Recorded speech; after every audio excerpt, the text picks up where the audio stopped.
holding that sign. Oh, God. I got home.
Good afternoon.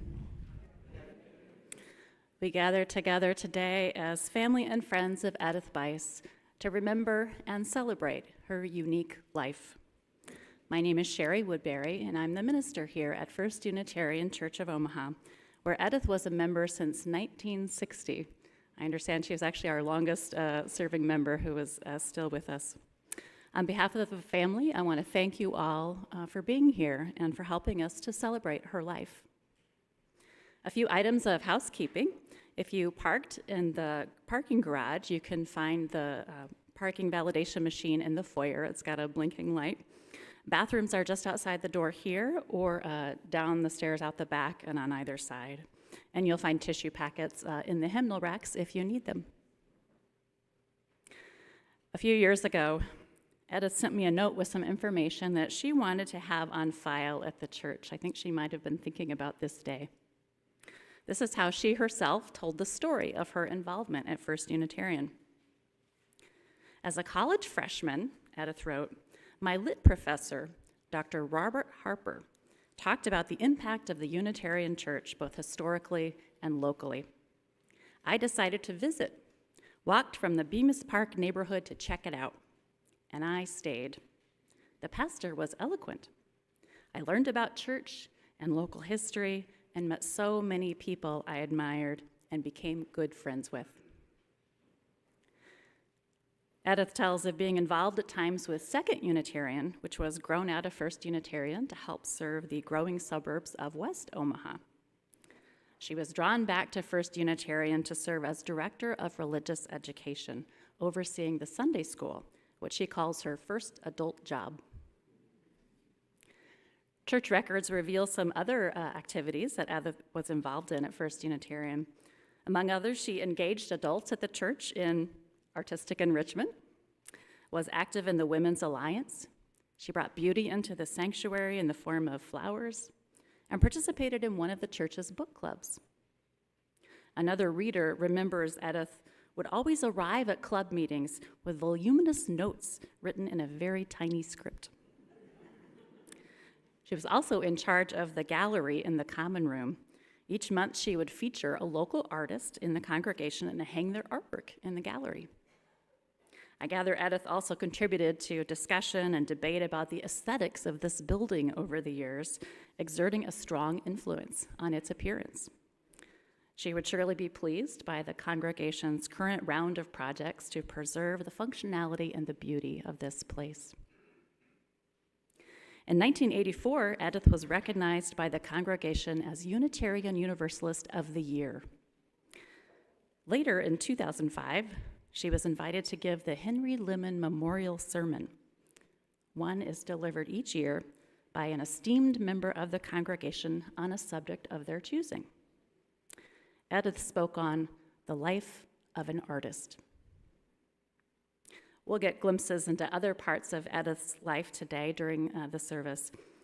But though we in this room represent many different kinds of connections to Eddith, family, friends, churchgoers, fellow artists and lovers of learning and teaching, we come together for the shared purpose of marking the end of her life. So let us acknowledge that those in this room have lost a dear one, changing our own lives. As we share grief, gratitude, and memories today, let us make room for all of the feelings that may arise: sorrow, joy, and anger, numbness, loss, or shock, appreciation, tears, laughter, confusion. No authentic feeling is out of place in this time. Together, we reconnect to our relationship with Eddith, and we celebrate her special life. For the chalice lighting, I share these words of Greg Ward. If we're lucky, we will get a chance during our life to know someone who becomes for us an exemplar of living.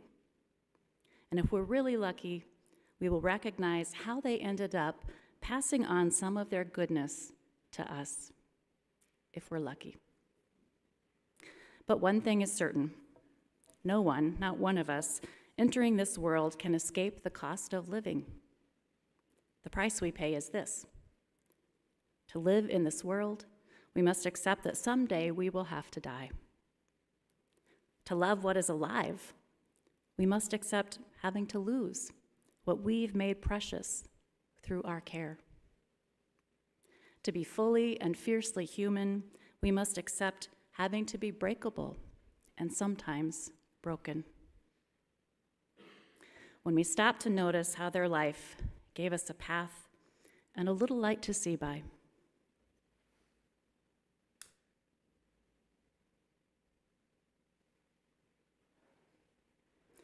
it helps encourage us to carry that light forward.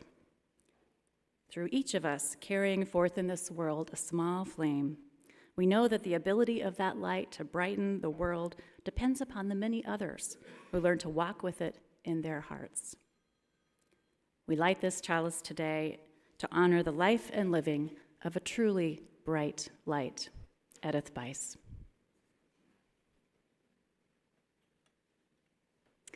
And now Rita Paskowitz, a longtime friend of Eddith's, will invite us into memories. Rita has been, I understand, an actress, writer, TED Talk speaker, and coach. She's known among friends as an engaging and delightful storyteller. Rita.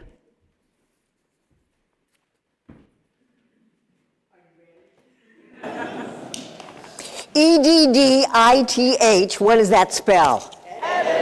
Eddith, what does it spell? Eddith, what does it spell?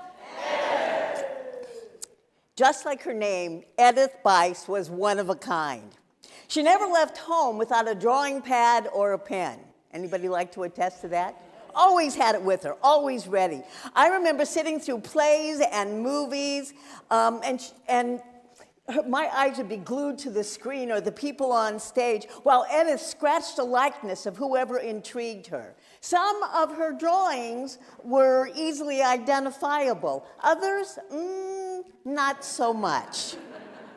But it didn't matter, because for however long it took for her to draw you, you were the entire focus of her being.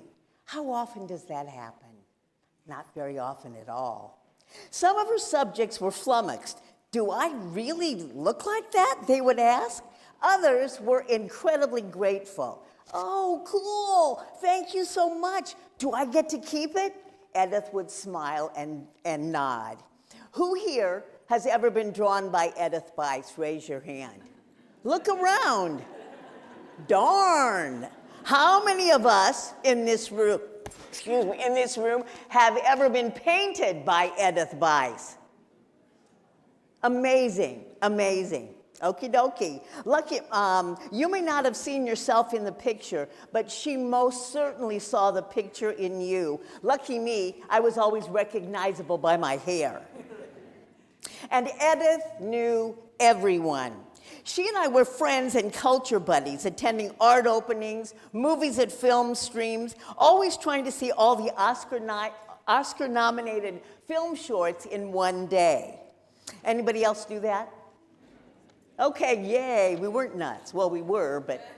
And no matter where we went, someone would always be smiling. Eddith, so good to see you. What are you working on now?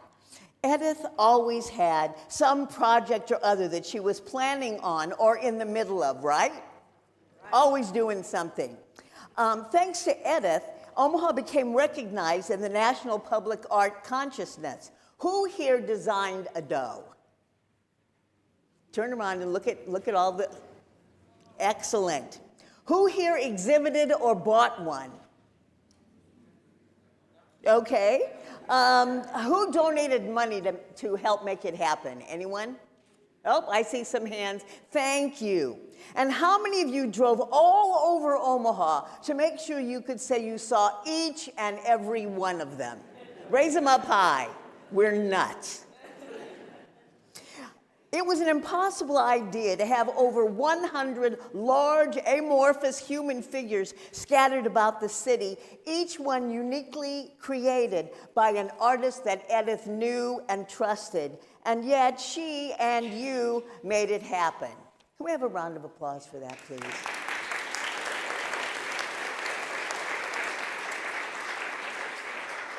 Who here today participated in the bus bench project? Raise your hand. Okie dokie. For those who don't know, writers were asked to submit phrases. Any of those writers here today? I'm the only one. Cool.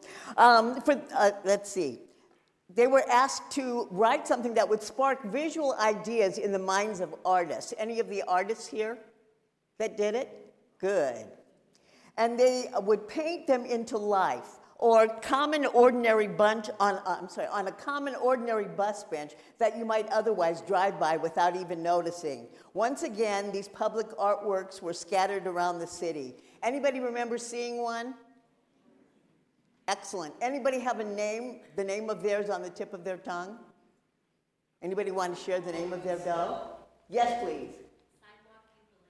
Sidewalk ukulele. Excellent. Anybody else? Yes. Eggs over easy. Oh, yeah, that was one of my quotes. Excellent. Okie dokie. Oh, we need another round of applause for that. What am I thinking? Sorry? Eddith did too many projects to list them all today. So it was only right for her to have won the 2017 Omaha Entertainment and Art Awards Lifetime Achievement Award. Can we give her a round of applause for that? Who deserved it more than Eddith? So, how many people here today are visual artists? Raise your hand. Look at all of you, and you're good looking as well. How many people here are musicians? Good, excellent. How many people here are dancers? Good. Oh, and one in the back. How about writers, poets? Anybody? Excellent. Storytellers? Okay. Nobody admired or supported your work more than Eddith did. Is there anybody here who went to school with Eddith at Central High, a place she dearly loved? Anybody here? She loved it there. She said she never talked until she got out of high school, but she loved being at Central because it was so intellectual, and it's where the smart kids went. And Eddith, let's not get it wrong, was a smart kid, wouldn't you say? Can we applaud for Eddith being a smart kid? Did anybody participate in the art book club with her? Oh. She was always overjoyed when she found a new artist or movement with which she was unfamiliar. She read the Omaha World Herald rigorously, often writing letters to the Public Pulse to express her opinion on something the newspaper had obviously gotten wrong. Anybody remember any of her writing to the editor, to the Public Pulse? Oh yeah, that was our Eddith. Anyone ever in a writing group with Eddith? Oh, lucky me. It was a wonderful way for me to learn about her childhood, hearing her stories about summers on the farm where she received the love that wasn't always there for her at home. But as an adult, she found love in teaching, right? How many of you know her as a teacher? That's one of the things she was. Let's see, she worked in OPS. Anybody work with her at OPS? Oh my goodness, yay you. How about Metro Community College? How about UNO? How about any classes? Okay, excellent. Let's see, do we have any of her former students here this afternoon? Oh, raise your hand high. She taught, it's amazing, when I was talking to people about doing this, how many people said, oh, Eddith was my teacher. I hated school, but I couldn't wait to go to Eddith's class. I always learned something new. We don't hear that about teachers very much. She was an amazing person. Any graduates of Eddith's Sunday school class here in this very church? They've all fallen away. Well, she also did the flowers every week, and we all know what excellent taste Eddith had, which segues into Eddith's cooking. In the 26 plus years of my knowing Eddith Buis, never once did I see her eating in a restaurant. Did anybody ever go to lunch or dinner with Eddith? Oh my gosh, at restaurants? Maybe she was lying to me all those years. What a time to find out about it. She would say eating out is a waste of money, and then she would reheat some of the soup or whatever she had batch cooked earlier in the week, along with a small wooden bowl of salad. Anybody remember those little bowls? With oil and vinegar in perfect proportions. It was delicious. And one of the things I loved about Eddith, she made her own marmalade. Did anybody ever try her marmalade or get it as a present? It was so good and so painstaking, but that was Eddith. And there were always homemade cookies in the freezer, along with vanilla and maybe, if you were lucky, chocolate ice cream. My favorite dessert that Eddith made was available at Christmas time. A dollop or two of vanilla ice cream and 2 of her world-class ginger snap cookies. How many people here ever had one of her ginger snaps? You wanted to take them in the alley and marry them. They were so delicious. They were wonderful. Oh, and you couldn't leave Eddith's house to go anywhere without having a sweet or two. Anybody remember her saying that? You had to have your sweets. Who here ever visited her in her small apartment in the big house? It was an amazing apartment, wasn't it? Anybody here live in any of the apartments? Oh, 2 of you did. Not together, of course. 3? Cool. Okie dokie. Who saw the carriage house before and after Eddith redid it? Turning an unremarkable space into something fabulous. It was great, wasn't it? And who did it? Eddith did. You look at Eddith, and she was this tiny little woman with a silver bob. But out and under that bob, amazing things came. Let's see. Oh, do we have any of Eddith's fellow gardeners in the pews? Anybody garden with Eddith? Oh, yeah. If you called her and the weather was nice and she didn't answer the phone, it was because she was down on all fours picking something to put into a salad that evening or mint to make tea. Her entire yard at the carriage house was landscaped to not look like a yard. Grass? Where's the art in that? How many of you saw that garden? It was an amazing, magical place. There in the middle of Omaha, in the Field Club neighborhood, was like this fairyland of art and green leaves. It was an amazing place to be. We can only hope that the person living there now is taking decent care of it, and that's all I'll say about that.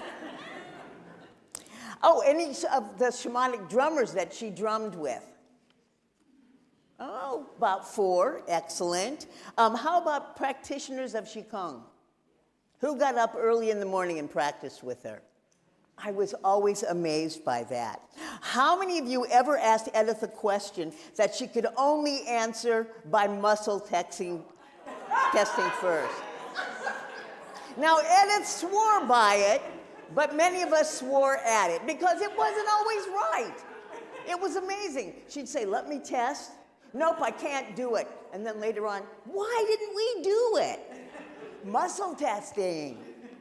And who here are members of Eddith's family? Raise your hand. Look at these lucky people. Actually related to Eddith Buis. Some of them even got her genes. How scary is that? I was working with Eddith on a final venture. It was a book that was going to be a book called Thinking About Endings.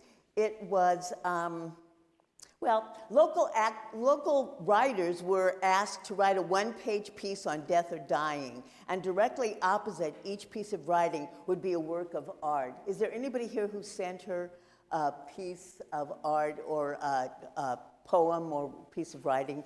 There was some really beautiful stuff. But eventually, we abandoned the idea because Eddith's memory was getting decidedly worse, which leads me to how I would like to end my time before you this afternoon. There is a quote I remember in Kurt Vonnegut Jr.'s book, Slaughterhouse-Five. Anybody here ever read Slaughterhouse-Five?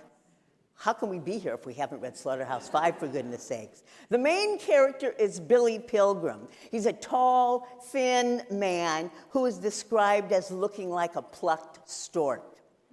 He's picked up by a spaceship from the planet Tralfamadore to be exhibited in an interplanetary zoo. Now, the Tralfamadorians are 2 feet tall, and they're shaped like a plumber's helper, a toilet plunger.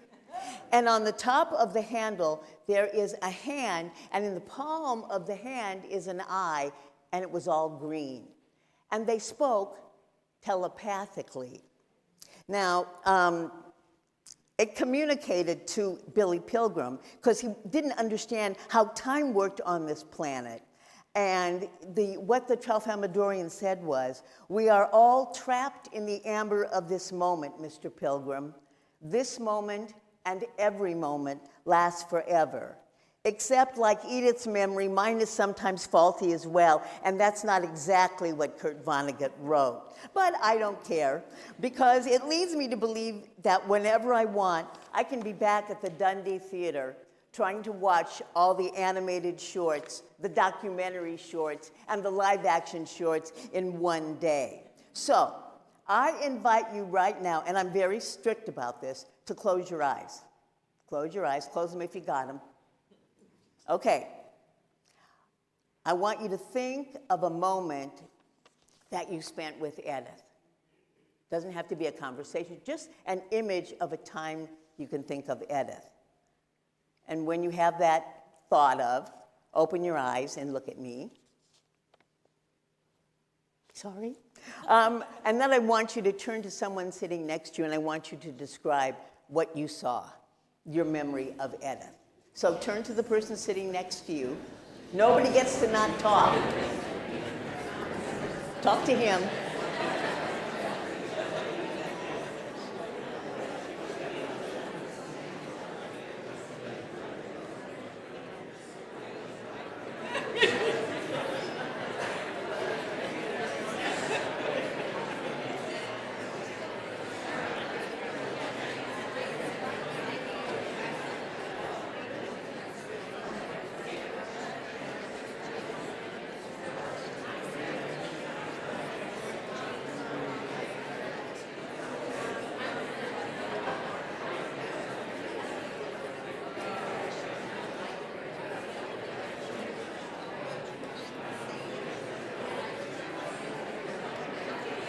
Done.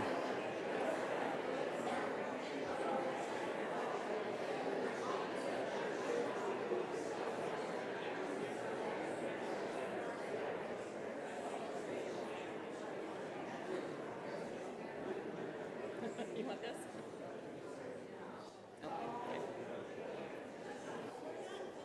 Done? Okay. E-D-D-I-T-H, what does that spell?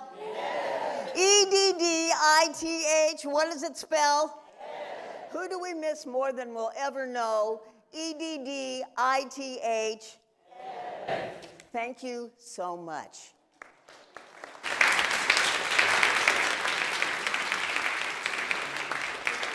There are people who are waiting to get into this building even as we speak. If anybody would like to lift up stand up and move their tiny hiney to this row or any of the spaces you see up here. That would be a kind Eddith thing to do. Yeah, if you can, so that everybody can get in.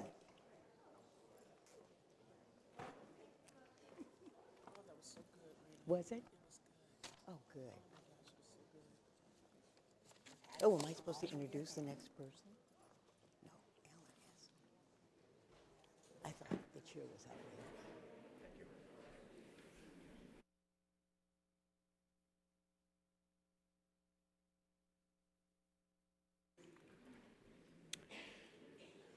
My mom had a $20 weekly food budget for a family of 5. There were lots of things that helped stretch the budget. Foremost in my memory, homegrown food sources such as free tomatoes from someone's garden, and they just couldn't face another tomato. Or zucchini, when no one was willing to eat more zucchini. Mom received a large batch of tomatoes from someone's garden who suggested it would make good sauce. In order to keep the sauce longer, Mom borrowed a pressure cooker from Uncle Grant, who lived next door. The pressure cooker came with quart jars, lids, and instructions for use. After preparing the sauce and loading it into the pressure cooker as instructed, I'm sure Mom felt pretty good about her new skills and the tools to save money, while enjoying home-cooked meals of sauce when things were on a lean budget. It was about this time that the jars started exploding. We had tomato sauce on the ceiling, on the floor, and on the counter. We had a galley kitchen that was pretty small. I knew that tears were probably coming. But when I looked at Mom, I saw laughter while she was cleaning up the mess. Thank you, Mom, for teaching me what's important.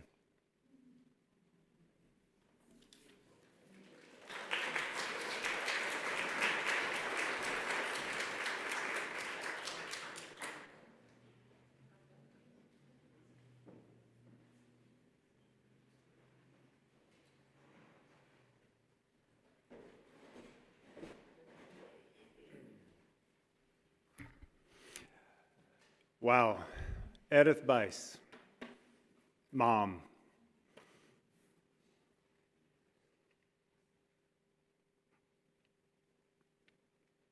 It's tough.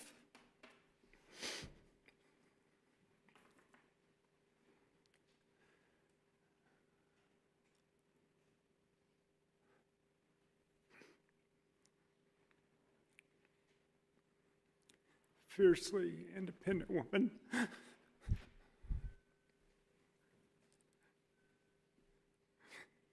So much goes through my brain.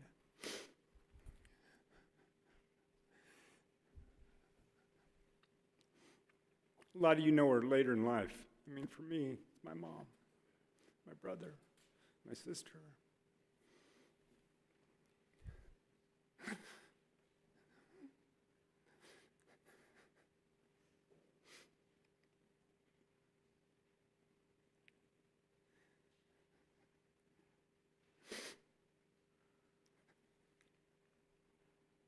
We're here today because she kept us the food, the love, the songs she'd sing to us. Unbelievable. Such a strong woman in a really tough situation for a long time. She got her independence and she became wonderful. I love my mom.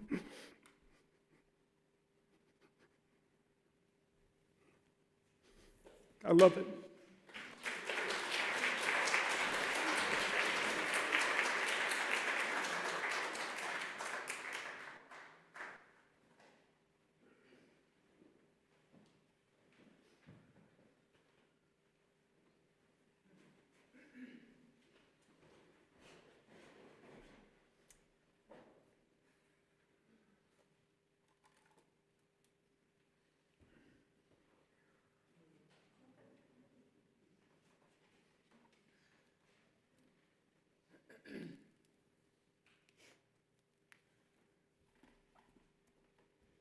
I hope you can all see this.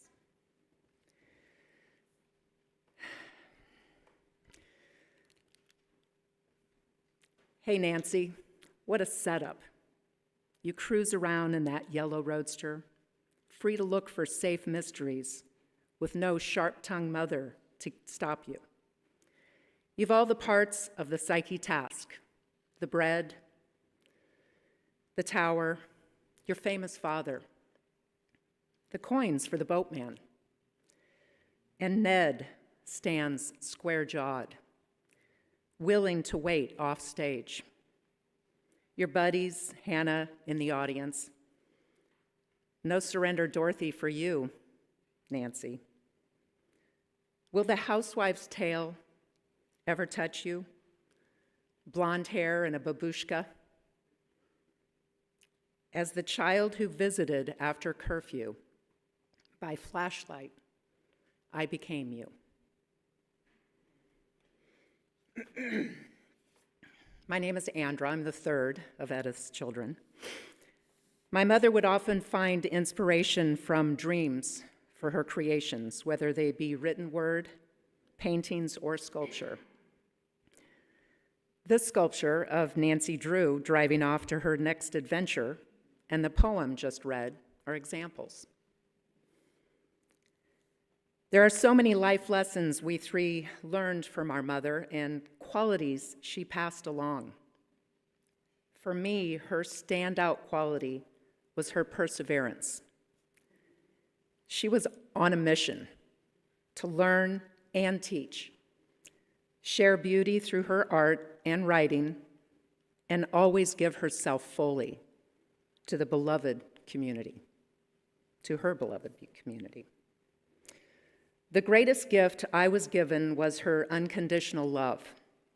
She allowed me the space to forge my own path, occasionally falling flat on my face, but always there to support me.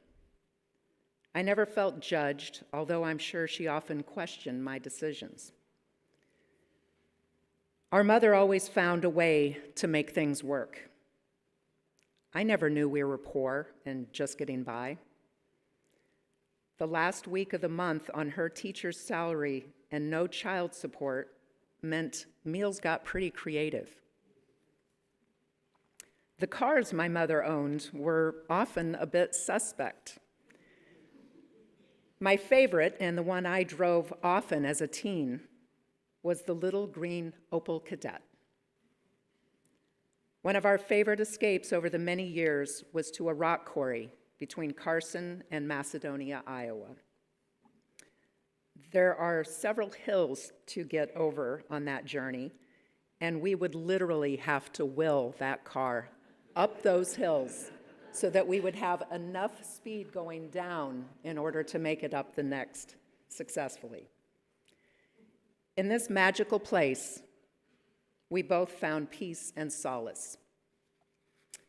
This is a poem she wrote in 1999 called Last Swim. Early September, hot in the city. Clouds of gravel dust mark my escape to the quarry. Not a cloud, the water an emerald black mirror. I swim to the lake's center and wait. A flotilla of dry cottonwood leaves sail by in hidden precision, some manned by sapphire dragonflies. The wind rises in the circling trees, casting an aquamarine shimmer in its wake. A hawk saunters about in the sky, noting what passes below. Swimming to shore, my mind attempts to memorize the many greens and textures of the trees, the sculptural shapes of the eroding high dirt banks. The water is so clear at the sand's edge, one can study the shallow's detail. Once again, I swim out, noting a rising ring of clouds rimming this bowl of a lake. The swelling call of the cicada drums. How can it turn cold in 2 days? I raise my annual lament to the skies at the passing of my season, my summer.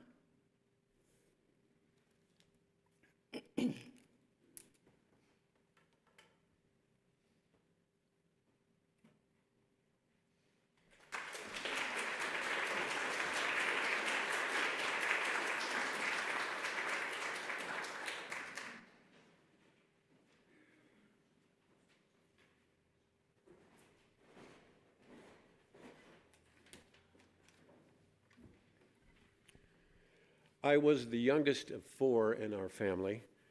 Eddith and I were separated by some 9 years, and we were preceded by 2 brothers, John and Kip. My memory of her dates back to our time at the old house on 1312 North 35th Street, a winter's night and snowing. As the youngest, I was, of course, playing in the snow and making angels, while Eddith was shoveling the sidewalk. It had been snowing and was coming down in a heavy cascade, already some 5 to 6 inches on the ground. Eddith was silhouetted by a streetlight in front of her, her breath escaping with each shovelful of snow and flying with each scoop as she plowed along the sidewalk. We were only some 10 feet apart, and yet there was absolute silence. Eddith was an artist. She was a teacher.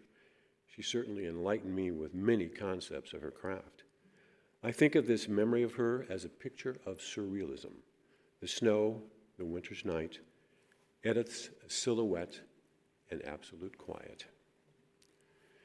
She had a very famous or favorite piece by Claude Debussy called Girl with the Flaxen Hair. My father often played it for her. We will hear it now from Elaine Wells in her rendition of this piece.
Hello.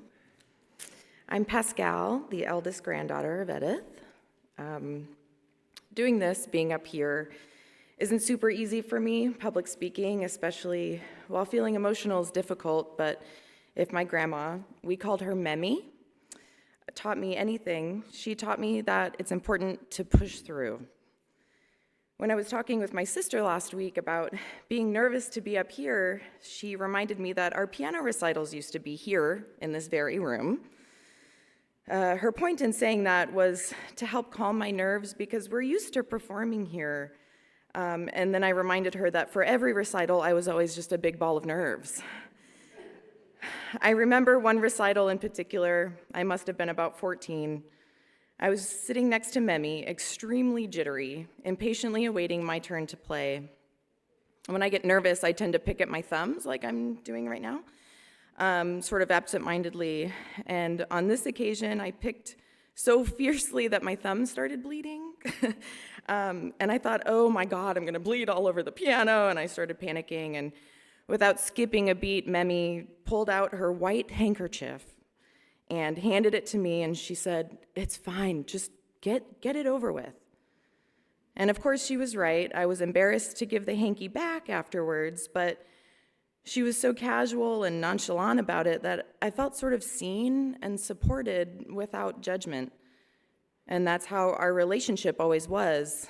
She was kind of quietly in the background, always there, always supportive, always pushing me to do my best, whatever that looked like. I loved her dearly and will cherish all of our millions of memories together. Thank you.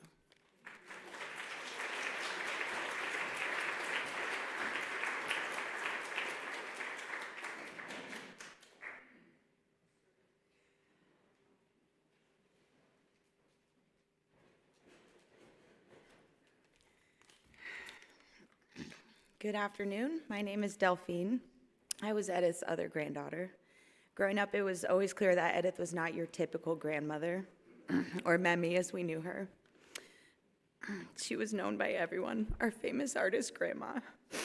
And what an honor and a treat that was.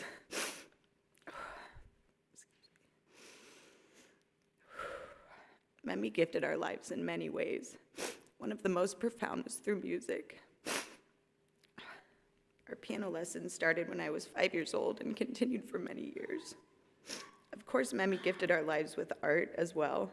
I have many memories with her in the big house or in the studio, where I learned the value of creativity and expression. These are things that I will always cherish, though much of Memmy's impact on my life had more to do with her character. Memmy taught us and showed us by example how to be strong and independent women. When we were younger, Memmy drove us around in a painted car. Pascal and I were so embarrassed by this, and we would duck down in case anyone we knew would see us. I can recall warm summer mornings watching Memmy do Qigong in her yard. I remember thinking how brave she was just doing that for the whole world to see. She was never afraid to be herself. It was through these expressions of individualism that I learned it was okay to be myself too. Damn what anyone else thinks. And it was a true gift that it turned out to be that way. Memmy really was a remarkable woman. We were all lucky to know her, and I will remember and miss her dearly.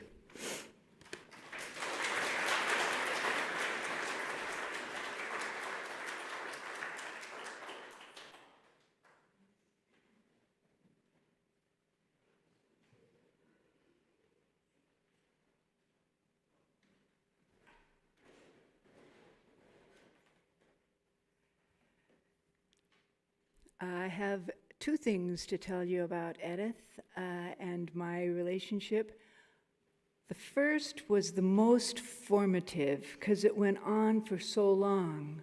She and Lola Todd Wheeler and I, when they were both art teachers and I was a waitress, would gather one night a week, usually at Eddith's big house in the dining room. And later, when somebody gave me a printing press, we would go to her basement and do lino cut prints. And they would be exhausted because of how intense teaching is. And quiet. And then they would slowly begin to relax and get chatty and start working and come alive. I'm sure I became an art teacher because of them, but seeing how hard it was on them, I'm surprised that I had the nerve to go forward. My life was structured pretty much by doing art with Eddith and Todd on such a regular basis. We would go out on weekends to places around town, take trips to paint other cities. It was a formative time in my life. And Delphine, we painted our cars in my driveway. Yeah, Eddith spilled an entire gallon of paint. Oh. Okay, the second thing was more memorable. We belonged to the Women's Caucus for Art, and the national level held a convention in New York City, and I put in my application for a grant, but Eddith got it. But she split it with me, so we went together. I had never been to New York City, and she had, and she just took me around. We skipped some of the presentations, no problem. And one of my favorite things is she took me to Harlem and showed me St. John's Cathedral, which was the finest cathedral I have ever seen. It was a community gathering place. It had children's art all over it. It was amazing. We had many good times together. The last time I saw her when she was in her wheelchair, but conscious, she said, "You know, I think we're going to have to call the police." She was a wonderful woman.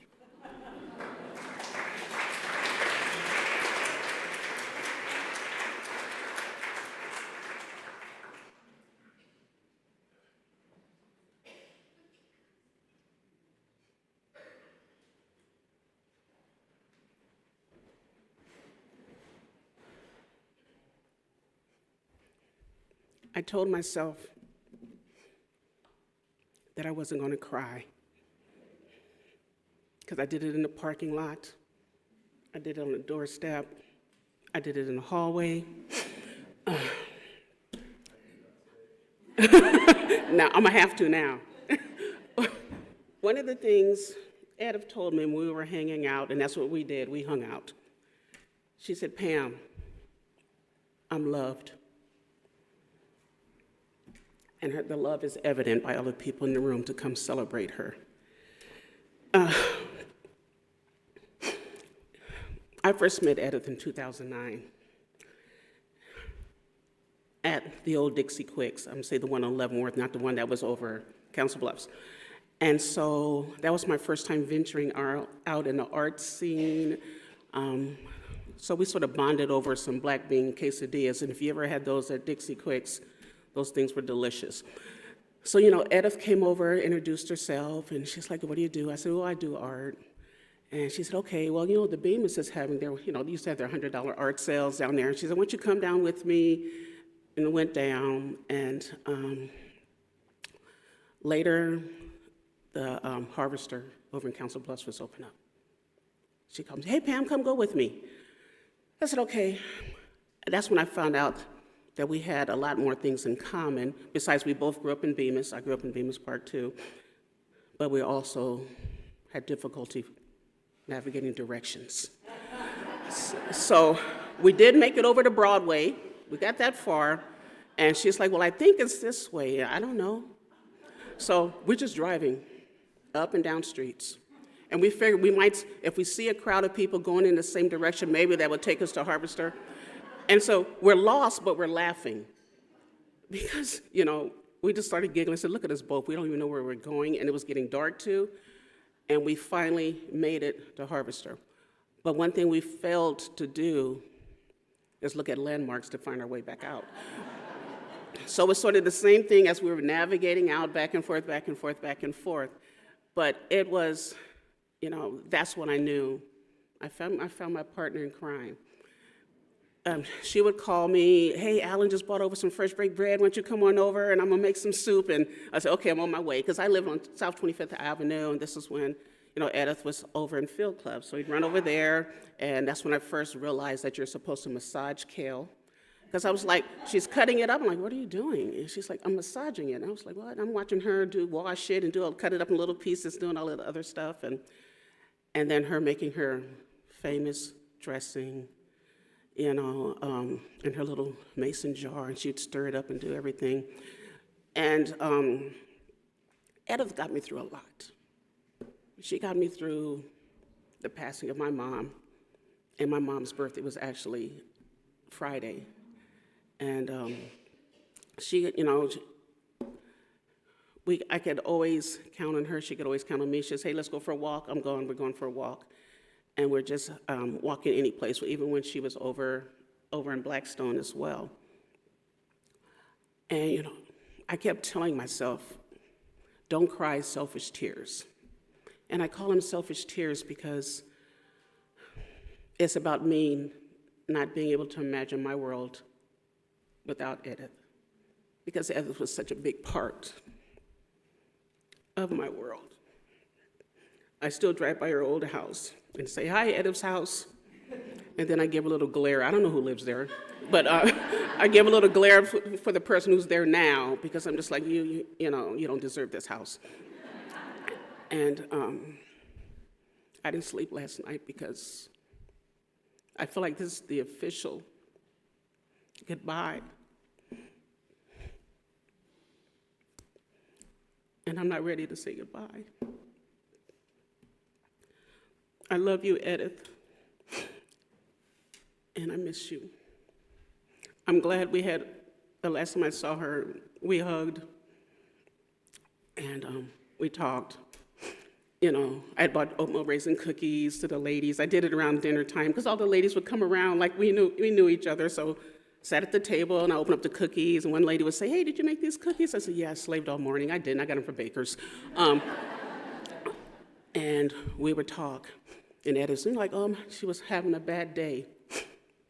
And so I just started, Eddith had that. And I said, your hair is soft like a newborn baby's hair. So we're talking. I'm just stroking her hair. And we're just talking. The ladies are talking, and Eddith started to drift off to sleep. And the lady's like, you're putting her to sleep. And so I said, okay, I'll stop. But I couldn't help myself, because she would look up at me, and she would smile, and I started stroking her head, and she'd put her head back down. And I just can't imagine my world without her. All I know is she loved her family, and Delphine, Pascal, you're stuck in a time warp for me, because she talked to you, I'm thinking like little girls, and when you come in, I said, wait a minute, they're grown women now. But that's when she talked, and that's what it was, and she would share. We would laugh, we would cry, we would get angry together, and sometimes we would even curse together. Eddith was a little lighter on that than me at times, but her point was taken. But I think this is a beautiful celebration of Eddith, because that's the way she would want you to celebrate her, because she gave so much and asked for so little in return.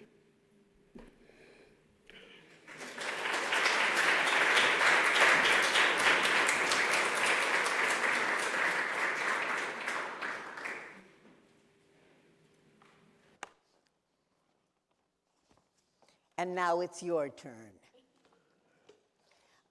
Is this on? Yes? So who has a story about Eddith? Who said I'll go? Oh.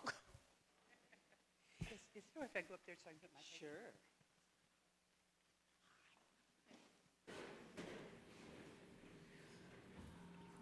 Well, I have a few memories to share with you today, but some of them have already been spoken, so I'm just going to skip those and get right to the point of when I do remember having met her. She lived in a little duplex over on Cass Street. She was working full-time and raising 3 kids, which to me seemed like an impossible set of jobs, and it still does.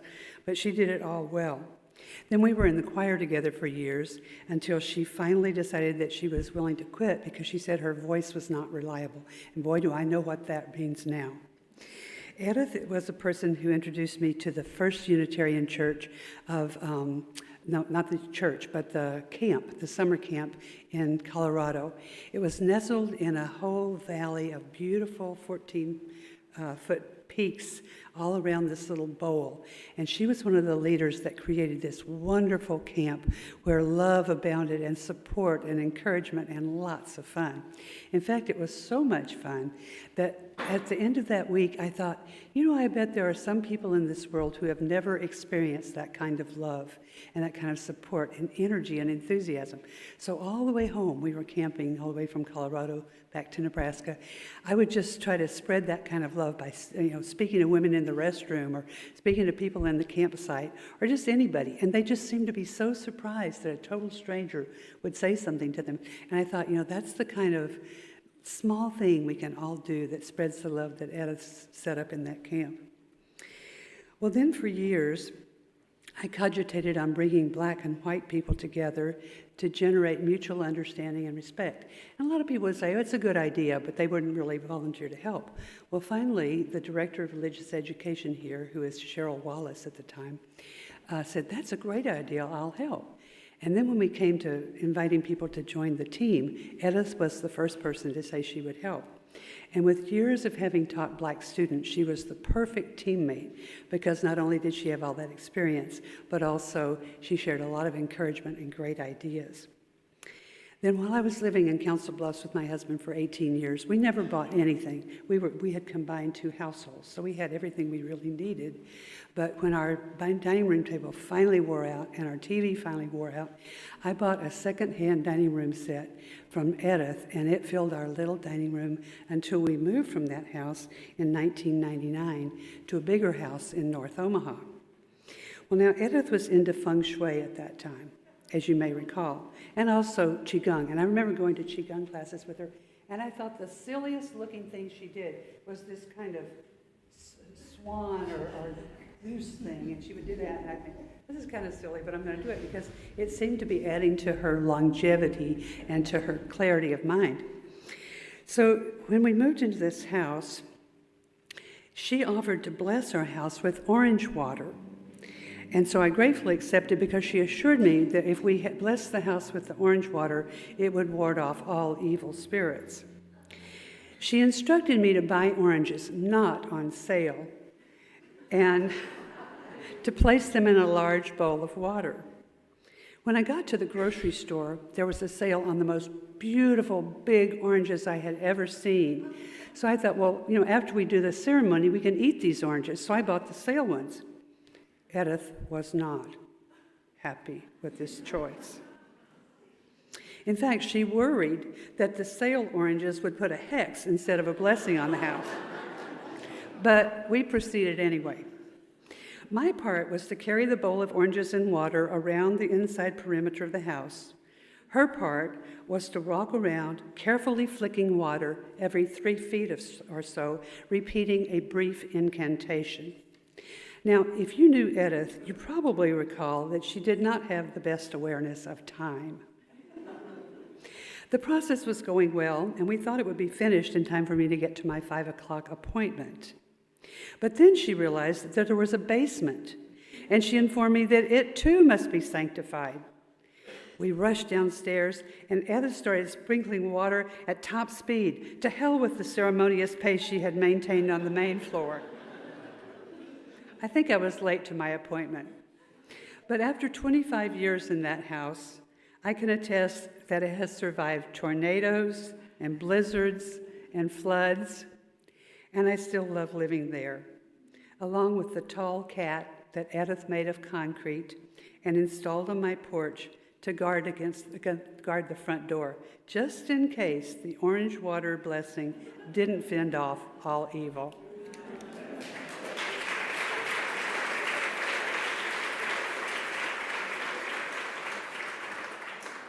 else? Who would like, oh?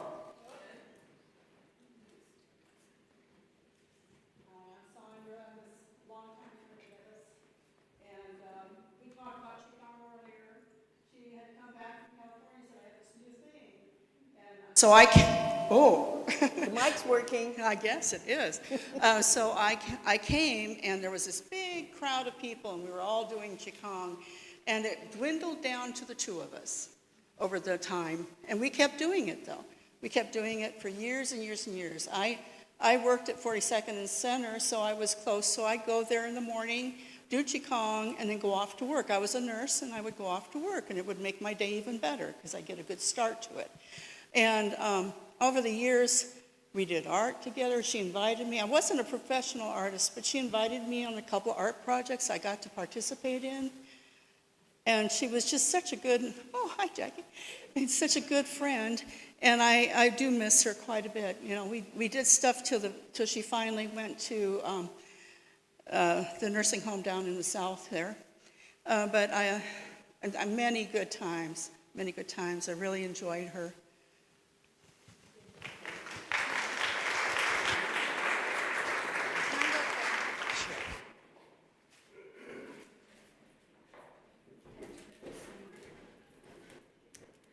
Okay, so Rita took most of what I was going to say.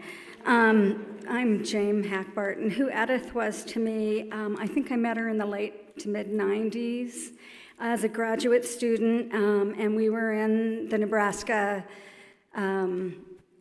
Women's Caucus for Art, I'm sorry. And I think I might have been president that year. You need to give that money back, okay? So, yeah, everywhere. I moved up to Omaha in 2000, and everywhere I went, there was Eddith with her sketchbook drawing. You know, and occasionally I would get the card in the mail with one of her sketches on it. I worked with her at Metro Community College. She was actually, when I taught one semester at UNO as an adjunct, she was my student. So she had a picture of you two girls that, I don't know if she ever got it. Somewhere in my stuff, I might have one too. When they were about 8 and 10 or 12 or something, and she used that to learn photographic printmaking. Over the years, we just became closer. I had a show downstairs in the little art gallery because of her many years ago. I think I thought that we were, relatively close friends, but now I'm listening. I'm like, wow, I don't know if I got any of those desserts. But I do remember a ginger snap once and the salad dressing. But one time I called her Art Mom, and that kind of stuck. So every time that I saw her after that, she would call me Art Daughter. And I have not allowed myself to cry. I'm feeling something coming out here, but I took tomorrow off because I knew it was coming. And I think that her openness, sincerity, she was encouraging, definitely supportive, and she had grace, but she was gracious. And to everyone, and I think that made us all feel like we were close friends because she was close friends to everyone. And I look in the first couple rows and I see that maybe she has a lot more art daughters, but there's really just one art mom. And that would be Eddith. The last time I saw her, and I was fortunate to see her a couple weeks before she passed, in between lapses, we held a conversation. And, Eddith's expressions were all there. And at one point she said, and it makes so much sense. I knew this about her too, but she goes, I don't think this food is very good. Yeah. She just whispered it like there's somebody else who's going to hear it. And, and I, of course, I said, do you remember me? And she goes, yes, of course I knew. I know you from a long time ago. And so that made me good. And then I said, Eddith, I told her everything that you guys are saying, how loved she is and how much she made to our community. I really don't think Omaha's art community would be where it is today without Eddith and the public art and Jay Doe. She was the beginning. She was the trailblazer for that. But after I said all that to her, and I wrote this down so I wouldn't forget, she looked at me and her face brightened up and she smiled and she said, well, if you choose life, you can't miss. And that, I think, encapsulates how she lived her life. She chose that. And I think I'm going to try and keep that as my little saying. So thank you.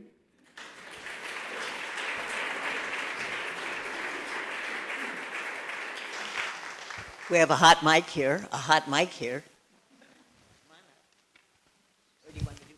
Oh, I can just do it from here. I think Eddith was all about community, and I think about all of she would do oh, I made a pot of soup, you want to come over and meet friends. And so many people in this room I only met through Eddith. It was the community that she created. And I moved away about 12 years ago. I kept in touch with her. What, I'm too loud? Oh, I'm Jean Mason. Yeah, that's a good idea. Doesn't matter because, I know people through Eddith, but as I went to different cities, I took a piece of her and her ideas. I said to her one time, these parties you do, you just throw them and I meet new friends. And she said, well, sometimes I'm lonely, and so I just call people up and say I made soup. And we would take bread, the salad, and the bowls. But I took that everywhere I went that's my piece of Eddith that she taught me. And I took it all my other cities, and I met lots of friends everywhere I went. And then I came back, and the serendipity of that story, I ran into you at Jocelyn, and I was like, where is Alan? I cannot find Eddith. I got to go see her, and she said to me, oh, you moved. Same thing. I said, do you remember me? She's like, of course I remember you. And I said, I just moved back. And she said, you moved back here to come see me? And I said, yes, of course I did. Anyway, community. It was all about the community. Thank you. Hey, I'm Liz Langdon. I know so many of your faces. It's so great to be back. So, you never really leave Omaha, right? I think I left 15 years ago. My husband's Earl Bates. He has several Eddith Buis portraits that he did because he was a model. Oh my! So yeah, this is so great. I'm looking around now. I was in the back row, so now I'm seeing who's really here. Anyway, I wanted to touch base about going away. So, yeah, Eddith was almost visionary, starting that. Although there were many people involved in starting the JDO project, but she worked so hard to get everybody sponsored and to get everybody's pieces sold. She was my art dealer, yeah, anyway, that was great. But we traveled to San Antonio and stayed at somebody's son and daughter-in-law's house. Yeah, I never met you, but we stayed at their house. It was great, and we presented at a Texas art conference, and Texas is really big. It's almost like being at a national conference, a lot of people. And somebody came to our presentation. We presented about public art in JDO, and the mayor of McAllen, Texas came because he was just really interested in public art. And it's only significant in that I then saw him on TV many years later because McAllen, Texas has to deal with so many immigrants coming in. And I just thought, they are lucky they have a mayor like that. Anyway, so the JDO was amazing. Her knowledge about sculpture was also really amazing. And I just went to a talk by Rose B. Simpson, who is a very up-and-coming, amazing Pueblo potter, sculptor, contemporary artist. And I got to share with her the Eddith Buis secret that you mix steel wool in with the concrete to make your sculptural bodies. It's like, oh yeah. Anyway, so yeah, she was just like a genius in so many ways. So I just really want to acknowledge the impact she had on so many artists in the community. and it's good to be back and see everybody. Thank you. And Earl, Oh. Next. Oh, yay.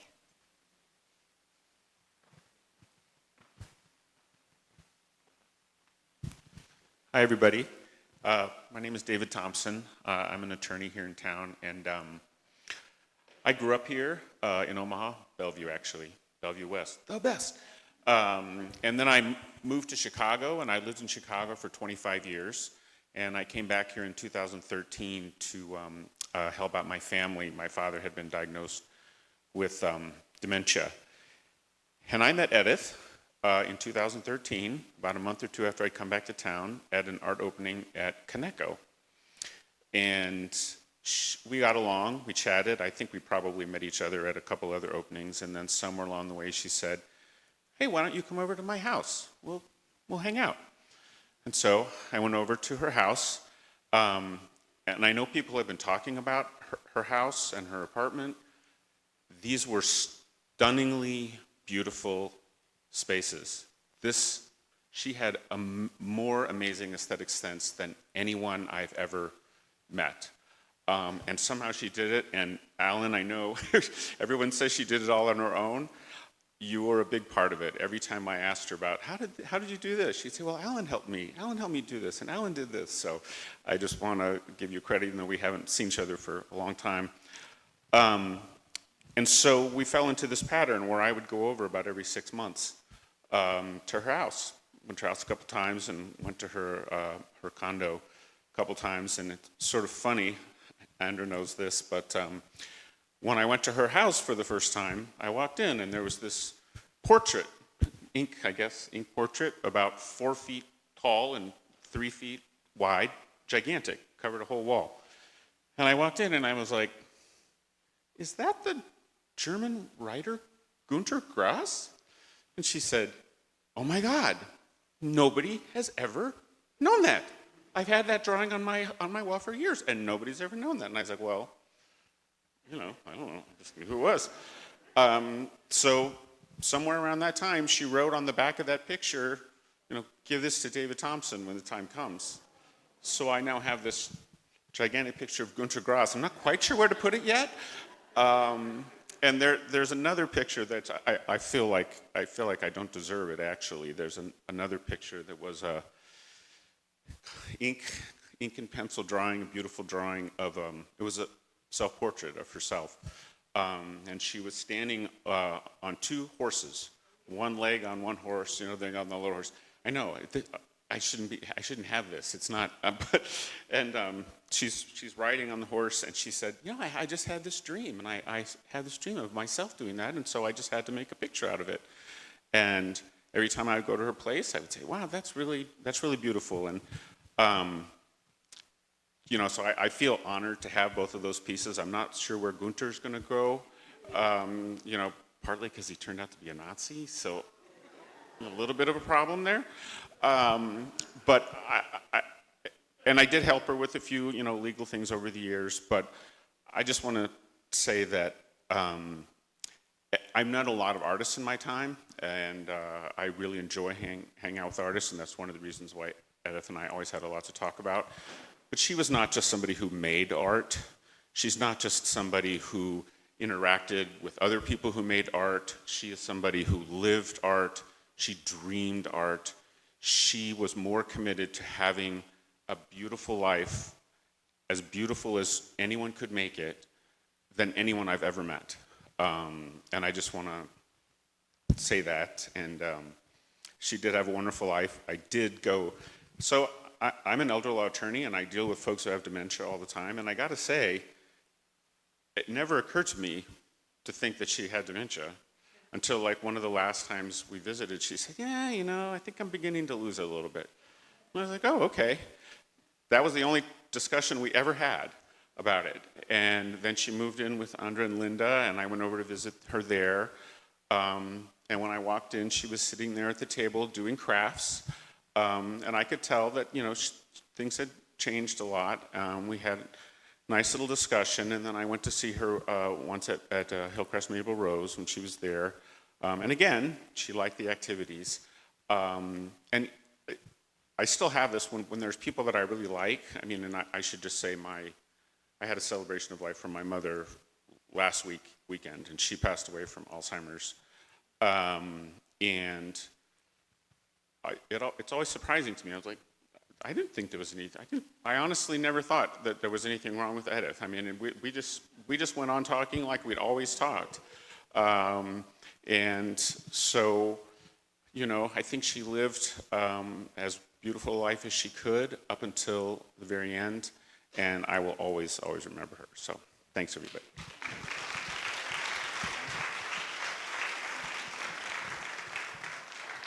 Still have a mic. Now, you all have met her. You can't not have a story about her. Oh. Want to come up? Okay. Thank you. I'd like to say I met Rita about 45 years ago up in St. Paul. And she was a member of the Dudley Riggs Brave New World Improv Company with a good friend of mine, Freddie McGrath, who I still see regularly. And when I realized that you were part of Eddith's constellation, I said, of course. I got here kind of late. My name is Doug Patterson. I came here in about 1980 to teach theater at UNO. And I hadn't really been to church for, like 40 years, but I heard about this place. And I came here on a sort of a wing and a prayer. I really liked this place. So I became a church member, and Eddith was one of the first people that I met. And she was remarkable, of course. Like the story is told here, but I need to tell a story more of having a brief relationship with her in terms of her art, and then I didn't keep with the church. I was seduced by the Lakota and indigenous tradition, which I've been trying to practice for the last 25 years. And so I realized, just hearing all these stories, how much I missed. I haven't seen Eddith for maybe 10 years. She drew me once. Didn't look remotely like me. But just, I really appreciate everybody telling the stories. It comes back to me like a wave, of course. That's who I wasn't around the last 10 or 15 years. But what a wonderful appreciation, and what an extraordinarily wonderful human being. I appreciate your listening to me. Thank you. Okay, I'm back in dangerous territory. Oh, sure.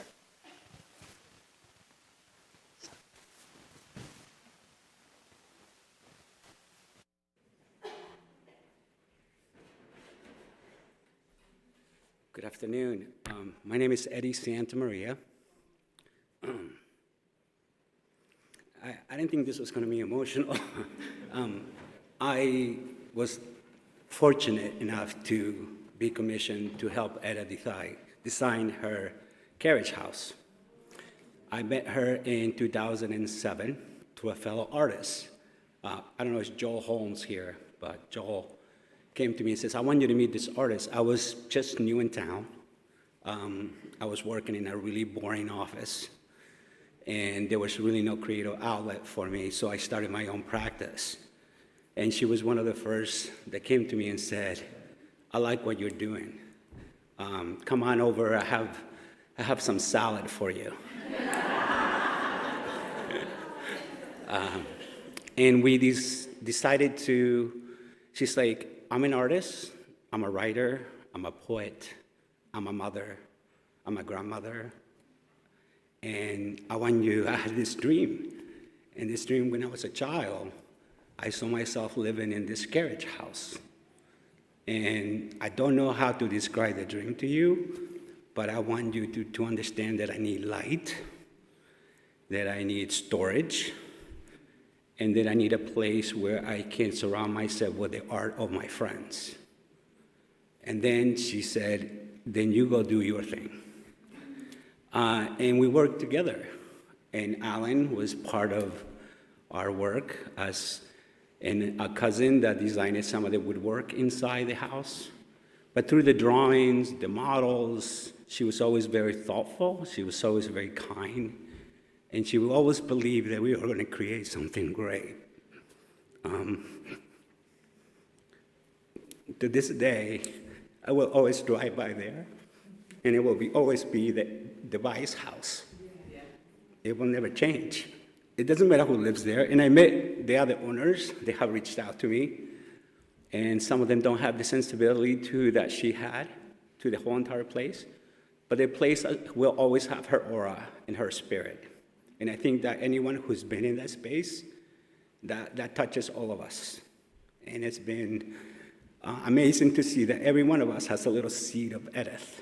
And now we take that seed forward and we plant the rest of the planet with her kindness, her love, and her, even when she was the most upset person, she was kind.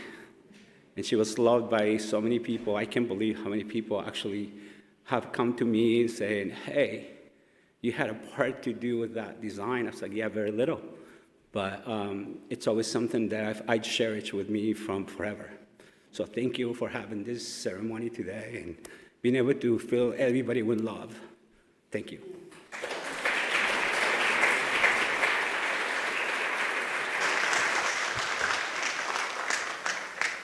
Oh, excuse me, thank you. Am I blocked here? Oh, no, can everybody see me? My name's Tom Sitzman. No one's mentioned her. She had the danger, what do you call them? The J-Doe. I've got my tongue tied up there. She had a big project downtown around the Jean Leahy Mall. She had this vision for the lake, and with sculptures all the way around it. And they were pretty neat. Of course, when they redid, they were all local artists. But when they redid the mall, the city or whoever decided that they'd look better at Jean Leahy Mall, and we'd bring in some people from all over the country instead of the local artists.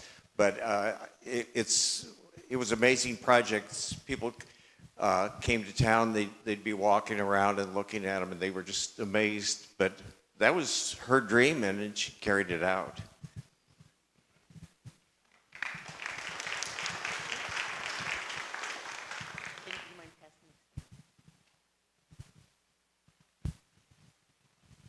I'm Judy Boltz, and I met Eddith when we were friends of art, and she seduced me with her mint iced tea. And so she said, you've got to come to my house, and we'll have tea, and we'll sit in the garden.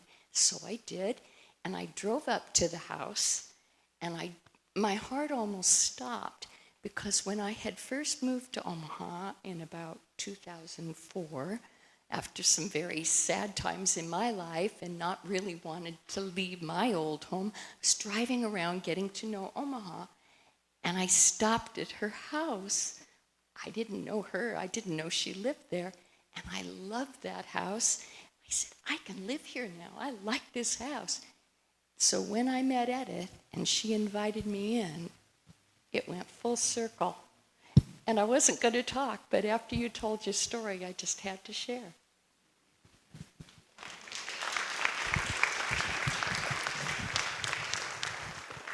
I'm in your neighborhood.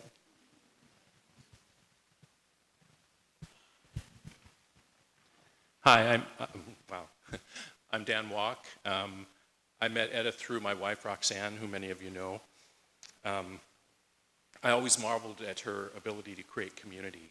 And some of the most memorable projects that I got to work with Eddith on were at the Hot Shops with Tom Swanee, and Tim Siragusa and Roxanne. They created Whoosh and the Style Parables and Omaha, huge interdisciplinary art projects that involved writers, actors, musicians, all throughout the galleries, and art that was all paired and themed. Huge project. People don't realize how incredibly difficult those projects were to pull off. But that's really, working on those projects with her was really special, and they were very special events. And the other side of Eddith, over the years working in her different houses and stuff, technology wasn't Edith's friend. And many a time I would go to her house to try and get her computer talking to her printer again, or helping her with an internet issue. So that's another side of Eddith that I was fortunate to know, and was a beneficiary of soup and salad many times. And just really such a special woman who's over 30 years been a part of my life. So.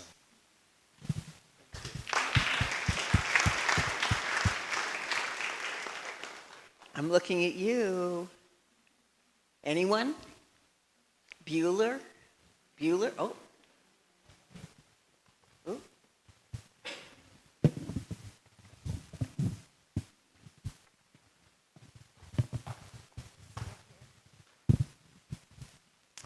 Hi, my name is Heidi. I met Eddith right here in this building when I was about 11 years old, and excruciatingly shy. And you know, listening to all of you, I'm reminded how she spoke to me like I was a person, you know? And I was a little frightened of that when I was a little kid, but she and my mom were just fast friends. And so Eddith was a part of my formative years, and just always part of what was going on, you know. And I realized that she had a lot more impact on making me believe I was a person than I even realized. I'm pretty sure it was her idea, and upon her insistence, that when I was 17 and we were seeking a new minister, pastor, whatever, for this church, that they put me on the search committee at 17 and told me I had a voice and opinions, and I better, you know, stand up for what the young people in our community needed. And it was a wonderful experience. I grew so much. And throughout my own young adulthood, I also became a single mother raising children with no money. You know, she just shared so much wisdom with me that helped me grow, helped me persevere, and know that I could overcome whatever was happening in my life. But I'm also here representing my mom. Those of you who have been here for a long time may remember Marjorie Loftus. She became a hand weaver, and she lived in Eddith's carriage house before it was remodeled, and had her loom set up there, and yes, it was all feng shuied, and it was wonderful, wonderful to hang out with these two women and share all the wonderful food and talk about whether there were ghosts in that big house. And you know, I just have too many memories of her to recount right now. She also taught my son art through summer times, and my own home is full of his art now, and a whole lot of that is because Eddith encouraged him when he was 10 or 11 years old to not just like art, but to be an artist, think like an artist, and live like an artist. So I'm just so grateful for her presence in my life and all of the gifts that came even when I wasn't noticing in the moment.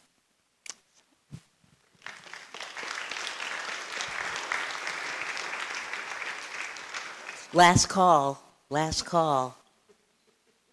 Okay, then, I'm John Schmidt, and I think I first met Eddith probably when I moved back to Omaha in late 80s, and I quickly became involved, and I was one of the founding members of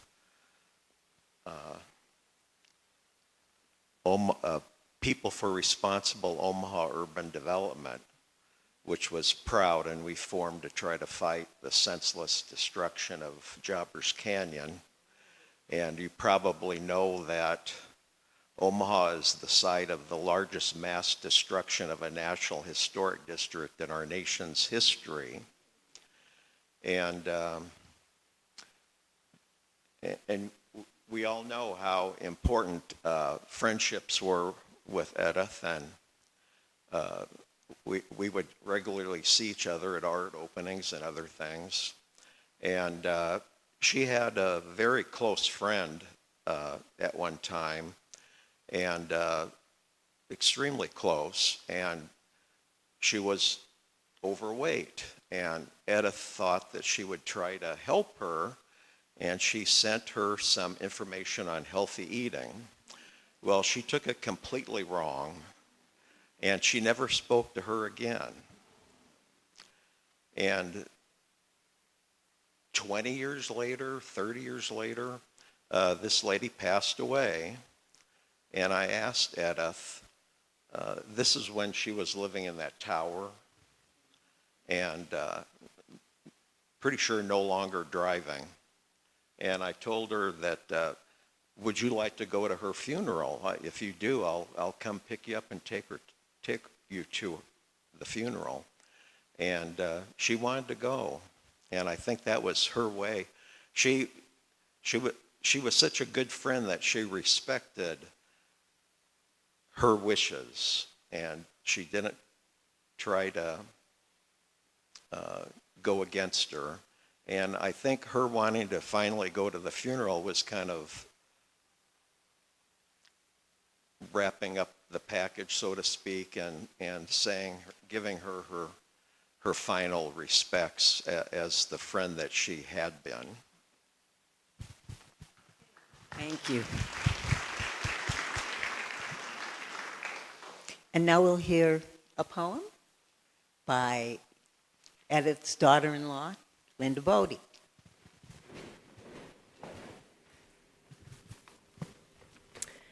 Eddith's friend, Jame Hackbarth, shared this blessing poem with us when she learned of Eddith's passing, and it resonated with Andra and me, such that we wanted to share it with all of you today. Benacht by John O'Donohue. On the day when the weight deadens on your shoulders and you stumble, may the clay dance to balance you.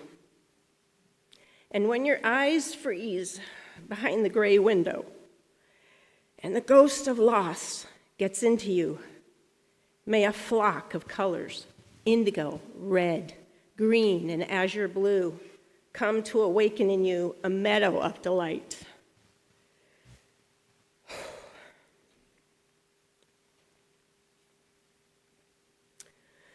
When the canvas frays in the currach of thought, and a stain of ocean blackens beneath you, may there come across the waters a path of yellow moonlight to bring you safely home.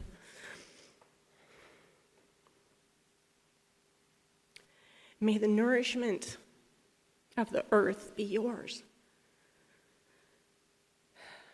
May the clarity of light be yours.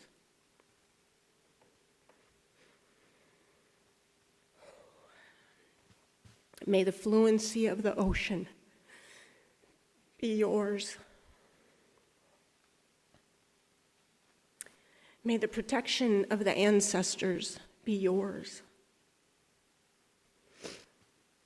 And so may a slow wind work these words of love around you.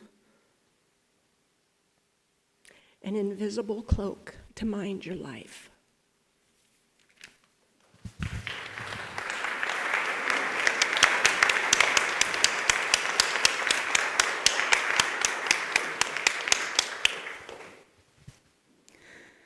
I invite you now into a time of quiet, a time of prayer for some, meditation or silent reflection for others. I'll begin with a common prayer, and then we'll move into a period of shared silence. You might wish to Make your body comfortable. Perhaps rest your eyes and your hands gently in your lap.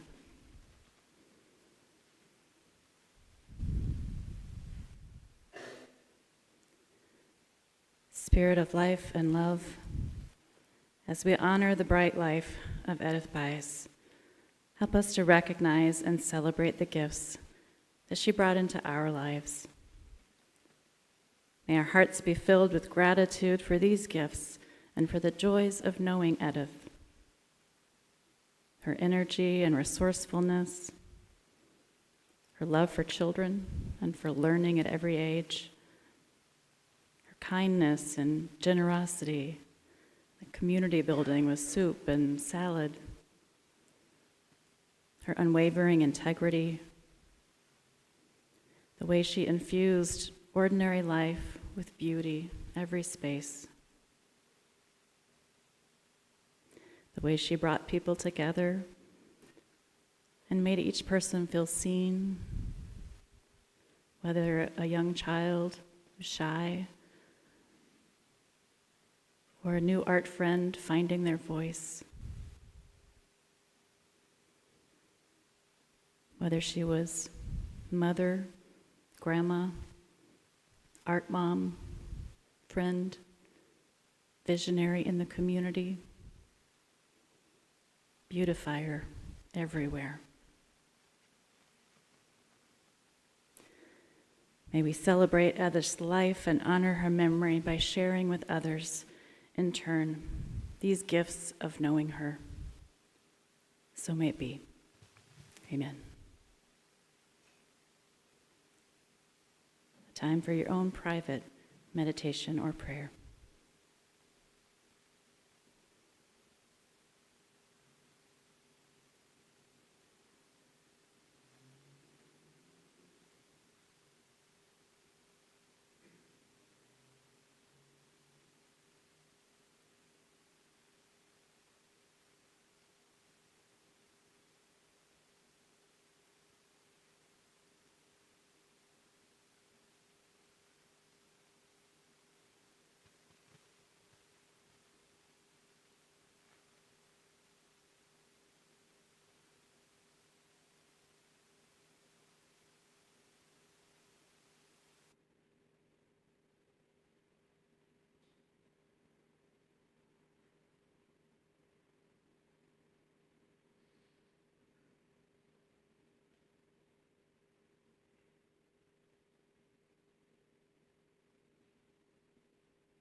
After the conclusion of the service, everyone is invited downstairs. That's a room immediately below us for visiting and for refreshments, and you can share more memories there. I share this last bit of beauty with you on Eddith's behalf, a poem by Yvka Goldberger. All of a sudden it was enough, as the old painful year died down to a hesitant stop.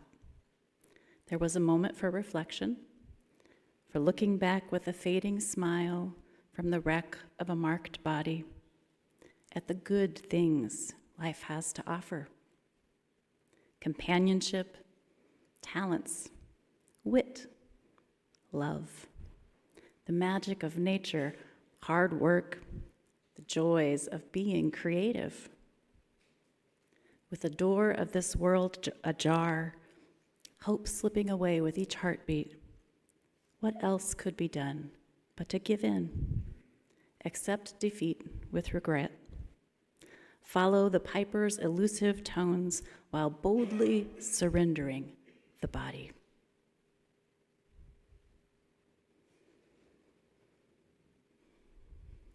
The process of grieving will unfold differently for everyone.